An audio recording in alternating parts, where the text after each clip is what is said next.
Good morning. I'm walking a mile with Munro and Patrick this morning, and just to clarify, that's Heidi Munro and Scott Patrick. Good morning, guys. How you doing? Good morning, Joe. Really well. We're doing good. Yeah, nice to hear your voices, and thanks for taking the time. You guys are squeezing this interview in between, a performance last night and another one tonight, right? Yes, yeah, that hasn't happened for a while. Like 2 nights in a row. It's been a couple of years. Yeah. So it's good to be busy again. That's for sure. Yeah. Well, that's great.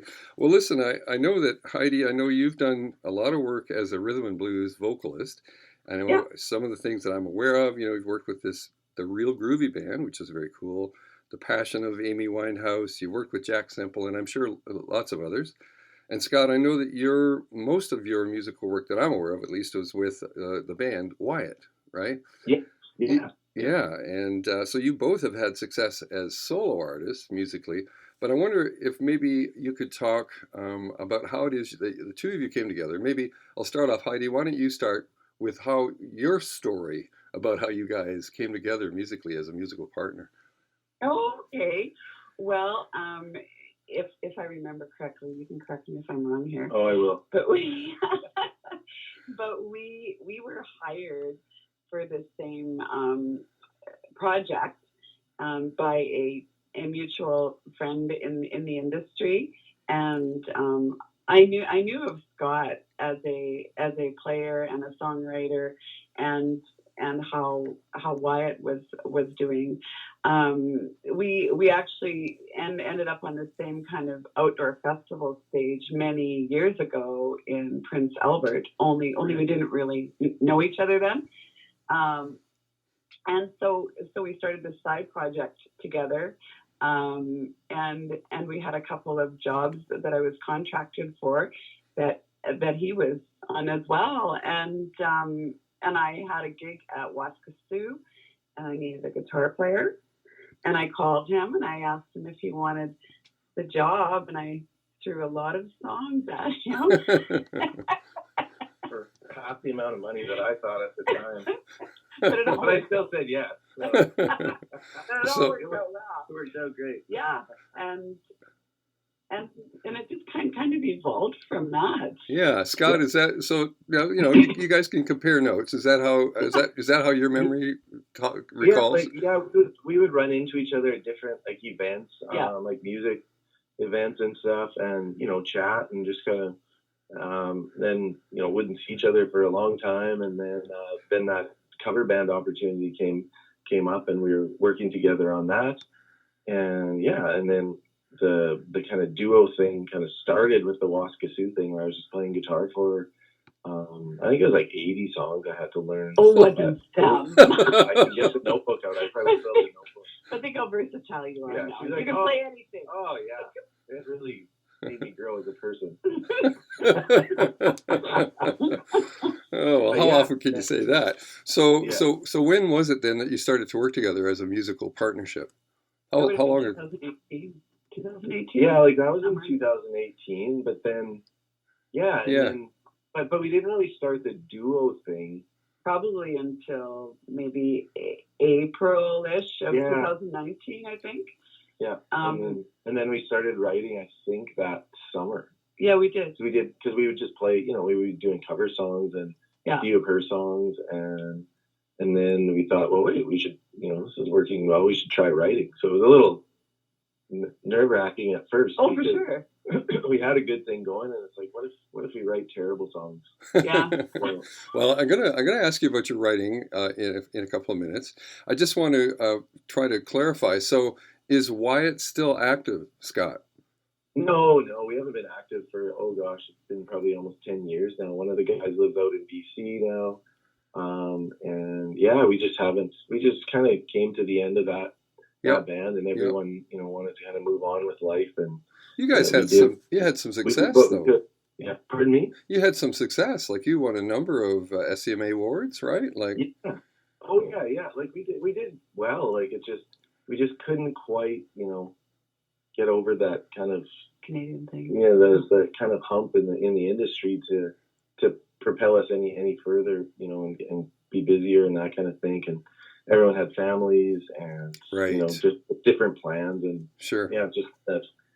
It wasn't like we broke up or anything. It was just like we just kind of reached the end of it. And Yep. enjoyed our time and had some good memories, and Sure. just kind of moved on. Sure. So now that would you characterize that as a country band, pure country, or new country? How would you characterize the genre? It was yeah. it was like Danny and I started writing for it, and we were kind of like folk writers in a way, but with rock roots and stuff like that. And the rest of the guys in the band were kind of rock guys. So it was like four kind of rock guys that played country, is basically how I would describe it. And then like I as a guitar player kind of got more into it just because I liked the style.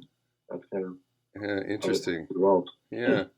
And Heidi, you were and are still rhythm and blues singer. Like that's a big part of who you are. That seems to be your kind of your natural lane. Am I right on that?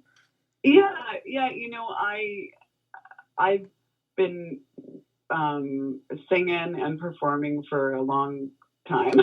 Yeah. And I started out with real country roots, and I spent probably 20 years really, really heavy into the country scene, because as a market in Saskatchewan and in the prairies, right, it was sustainable, and I love it. I love all music, and moving to Saskatoon really created a lot of other opportunities, and some jazz and blues, and working with a horn section, which I'd never done in my life, and I was absolutely terrified of. It created a lot of really great opportunities, and a lot of doors open, and I've met a lot of very incredible musicians and very talented people. Yeah. Yeah. So now do you play an instrument as well? Very, very little and very poorly. Sort of play guitar. I can play enough to just sort of figure a couple things sure, out, sure.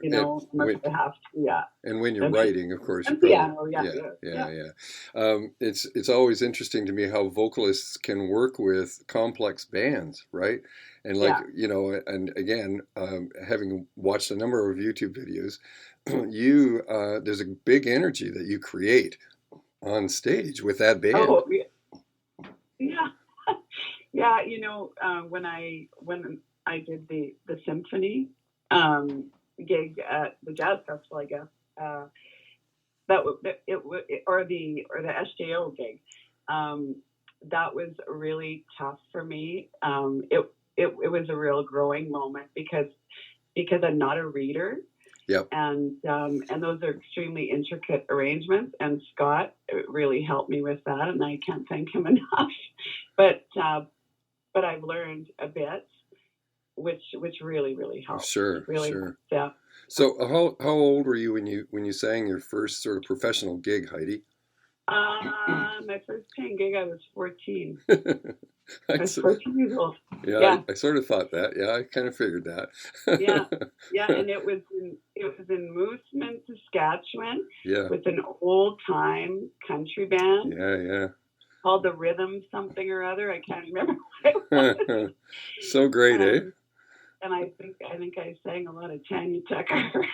Okay, yeah, Tanya Tucker, of course. Yeah. I mean, what self-respecting country musician whose woman would not be singing Tanya Tucker at that time, right? Yeah, and I was going to be a big star. Yeah. Well, here you are. And Scott, so the rumor has it, Scott, that you first sang in a choir in church. Is that true? Yeah, who started that rumor? It is true, though. Yes, it is. Yeah. I think I was the only boy in the choir, so I got a couple leads in it. I did a pretty mean "Down in My Heart." It was one of the first songs that I sang. Down in my heart. And so how old were you when you did your first professional gig, Scott? Professional gig? Oh gosh, I would have been like 17. I went on the road right after high school. Yeah. For a year. Yeah. Yeah. So both of you were you're children in the wilderness when you started this business. And here Oh you yeah. are, X number of years later. So now Still tell in me, the wilderness. we're say, still trying to find our way. well, of course, that goes without saying. I mean, that's just the nature of the beast, right? Yeah. So maybe Scott, talk a little bit about how you guys come together to write a song. Depends on, like, a lot of times the majority of songs is usually Heidi has an idea, like a title or a verse and a chorus or a couple verses, and then she sends it to me or plays it for me, and then we kind of take it from there. Maybe I'll come up with a melody or kind of refine what she already has, and then and then Yeah, we usually just kind of get together and throw stuff at the wall and hope that it sticks. And flesh out the lyrics. So is it yeah, so Heidi? Then sort of the lyrical ideas often will start with your lyric ideas. Yeah, yeah. Oh, my phone's going off. I'm not exactly sure, where they come from. It's usually at a point where you're reflecting. For me, it is. A lot of times things come when you're driving, or just out of pure relaxation, or just I don't know. I can't even explain it really. I know exactly what you mean. It's like I look at Yeah, songs that I've written and I go, I don't even have a clue where that came from. But yeah, yeah, I mean, I'm like, for example, I listened. You released "Give Me Your Rain." You've had a lot of success with "Give Me Your Rain." A lot of people responded really positively to that. yeah. Maybe talk about that. I mean, musically, obviously, it's wonderful production. I want to talk a little bit about the production maybe later, Yeah. but um, talk a little bit about how that collection of songs has been received, and how it's informing what you do next. Yeah, like the "Give Me Your Rain," the actual song was the last song we wrote. yeah, And I think we were already recording, and we had that one kind of on the back burner. Then we had this idea, and like Heidi had come with this. I remember it was like "Buried My Heart 6 Feet Deep" kind of thing. I was like, okay, this has to be like swampy kind of rock, yeah, just the vibe of it was Yeah, kind of cool. And then we wrote the first verse, and like just the lyric ideas she had kind of formed the chorus in a way, or we kind of picked from that and made it up. And then the song just kind of, I remember like either driving or something, in the whole middle part, like the "Give Me Your Rain" call and answer. I'm like, either I was too lazy to write a bridge, or just wanted something vibey that we could like yeah, really sing. yeah, And it doesn't really have to say all that much, but it was just like a cool kind of part. yeah, And then kind of this 70s guitar picking kind of thing that we really I like I that. kind of heard in my head. I was like, that would be cool, and then it just, that song it's kind of a blur how it was written in a way that It was wrote one of the pretty ones, easy. yeah, like it was an easier one. Other ones sometimes took like 2 or 3 months of going back and forth, right, right. leaving the idea and coming back to it. It's The song funny. was, It's funny yeah, that you because I was making my notes as I was listening to "Give Me Your Rain" again, and I wrote down Southern Swampy Blues. You used Yeah, yeah, yeah, yeah, it's that dirty slide, right? That I call it a dirty slide anyway. But also contrasted against some really fine finger picking, right?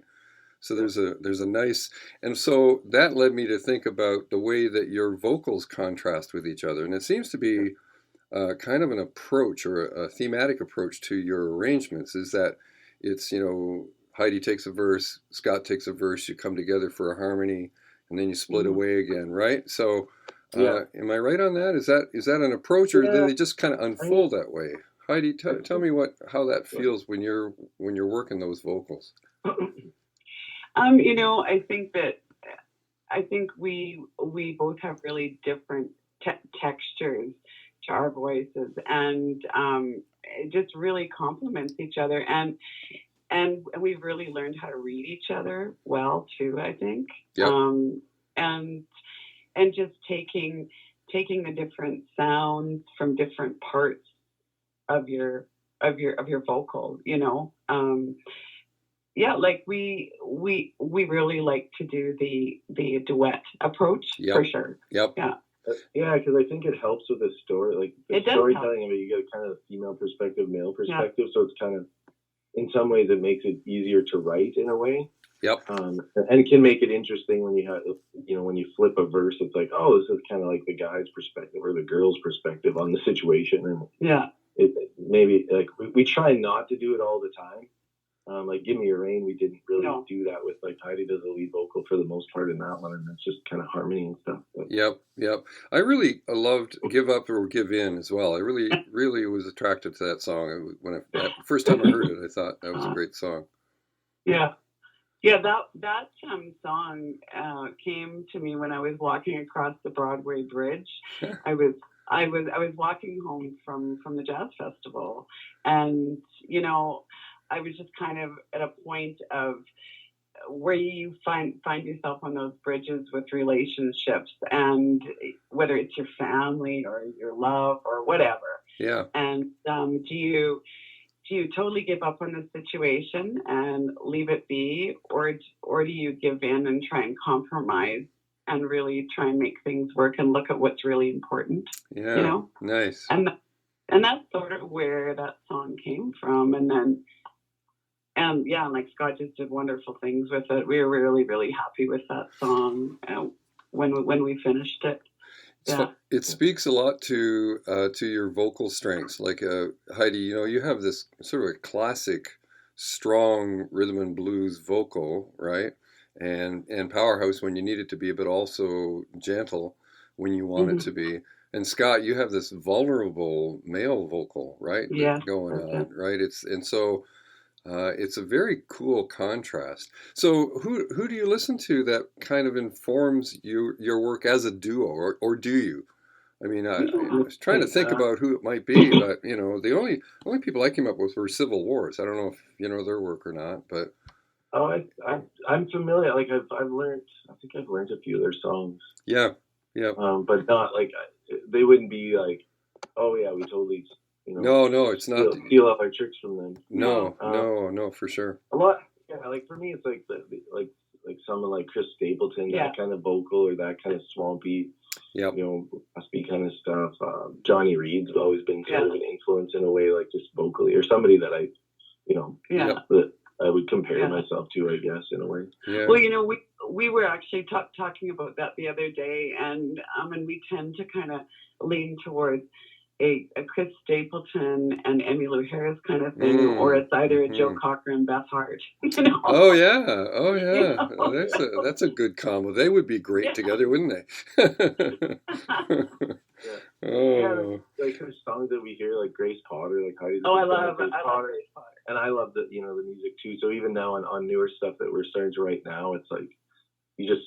You kind of like you just steal from what you like. Sure, like, sure. There's nothing wrong with admitting it. No. I mean, everything's a bit of a derivation of something else anyway, right?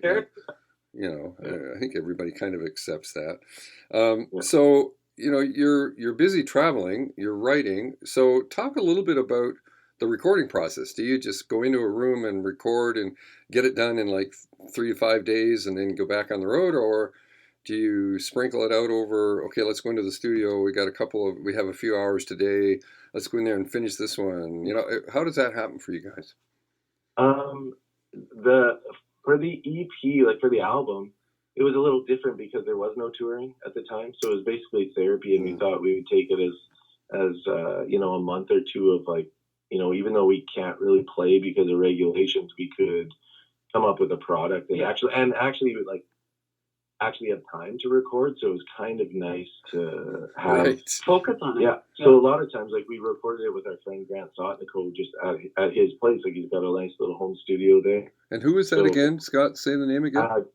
Grant Sotnico. He's a great keyboard player. Okay. Great sound guy. Yeah. All around fun guy. Yeah. Well, he's really well known in the city, like as a player and a sound tech and all that kind of stuff. And so then, you have ready access to his studio, I guess. Yeah. So usually I would go in and do the guitar stuff. And at first it was supposed to be as close to our live performance as possible, but then I got carried away on the guitar tracks. but we also wanted something that was a little more ear candy and had different twists and turns in the song that you can't necessarily do live with just, 2 people. Yeah. So we had loops and percussion and all that kind of stuff to just add to it. It was kind of paint a picture on the songs. So one of the things that I've noticed when I've seen, again, I haven't got to a live show yet, but I will, is that you guys, like you're on stage and there's big energy and you have a lot of fun. It seems like fun, like you guys really having serious fun. I like to call it serious fun. But your recordings are pretty serious, like I don't know if that's occurred to you or not. And I'm sort of wondering why that is. I mean, I know what happens when you get on stage. There's big energy and you want to entertain, and it's entertainment. But I wonder where you are, like where you're headed, I guess, on that spectrum from entertainers to artists or back and forth. Oh, tough question. Yeah. Not that you need to know. You don't have to have an answer. I mean, it's just... Well, and that's something we're aware of. And like on new stuff that we're writing, we're always like, let's write something upbeat and something positive and something like, just because sometimes as writers, you have like an area that you can go that is just comfortable and you like I always, even as a kid, I always loved ballads and I always liked sad love songs, you know? And of course like upbeat fun songs too, but it just seems like that's one thing we're trying to do on the next batch of songs is just kind of like kind of go in that direction. But we both as writers are like introspective and like to like kind of dissect the lyric and really make it like tell a story. Heidi? I guess like our recordings are sometimes don't paint the picture of what the live show is for sure. But I think because we've both been doing this for so long, reading the crowd and giving the crowd the experience that they need at that moment, right, is really, really, really important to us. It really is. And because we love to perform live, but the writing too is we're really careful with what we want to say, right. You want to use the words that are going to put out there what you want to reach people with too. So I guess it is kind of serious. We have to get away from that. Well, I mean, I don't think it's unusual for a live show to be bigger energy than what you find in a studio. But it's just an interesting. I often think to myself, "Jeepers, I got to write a funny song because, I like to laugh. I love to make people laugh, and that's part of entertaining, right? So, but I don't laugh when I'm writing songs. Generally. I was like, to me, it's always like I've seen Jan Arden live a couple times, and like her songs are always like, serious, heart wrenching songs, but then in between songs, she's like a stand up comedian. She's hilarious, So sometimes you just go like, well, should I bother trying to? Like, should you just roll with it? And I know a lot of artists like that, where it's like they're really funny or they're really, and then the songs are like, oh my gosh, so interesting. Well, listen, we're coming up at the end of our mile here. Oh my God. Yeah, and I just maybe each of you take a minute and tell me what's next. What are you hoping for next? And we'll start with you, Heidi. Well, we've actually started working with an agency out of Kelowna called LMS Entertainment. It just kind of came to be in the last month. Yeah. So we're optimistic that our summer and fall will get busy, and we will be able to reach beyond the borders of Saskatchewan. Nice. And just really focus more on writing because in the day-to-day, it's so easy to put it on the back burner and let everything else get in the way. And that's very, very important to us now, to get another project done. Nice. Scott, any to add to that? Yeah, I think it's more just like taking the music in just in a different direction, writing some new songs and just kind of experimenting with sounds and just kind of taking a veer off, maybe write some happy songs. I don't know. We'll see, some happy, positive songs. Well, it's nice to focus on kind of the art again and just getting some new new kind of fresh music going. It'll be cool if you get an agency to represent you, because spending so much time just promoting is difficult, eh? It just takes a lot of time and energy, right? Yes, it does. Oh, it really takes the wind out of you creatively at times. It's really difficult. Yeah. There's so many things you have to do now, and so many things you have to focus on. So and yet it's hard to entrust that stuff to somebody else too, in a lot of ways, right? Yeah. Oh, for sure. Yeah. Okay, well, listen, we'll wrap this. Thanks a lot, you guys. Thank you, Joe. Thank you so much, Joe. Yeah, and it's likely to be, a month from tomorrow that it'll air. And I'll certainly make the link available to you, the YouTube link, and if you're around, have a listen. Yeah, for sure. Yeah. And that would be great. Thank you so much. We really enjoyed it. Yeah, thanks again. Take care. Enjoy the weekend. Thank you. Bye-bye. Yeah. Bye-bye.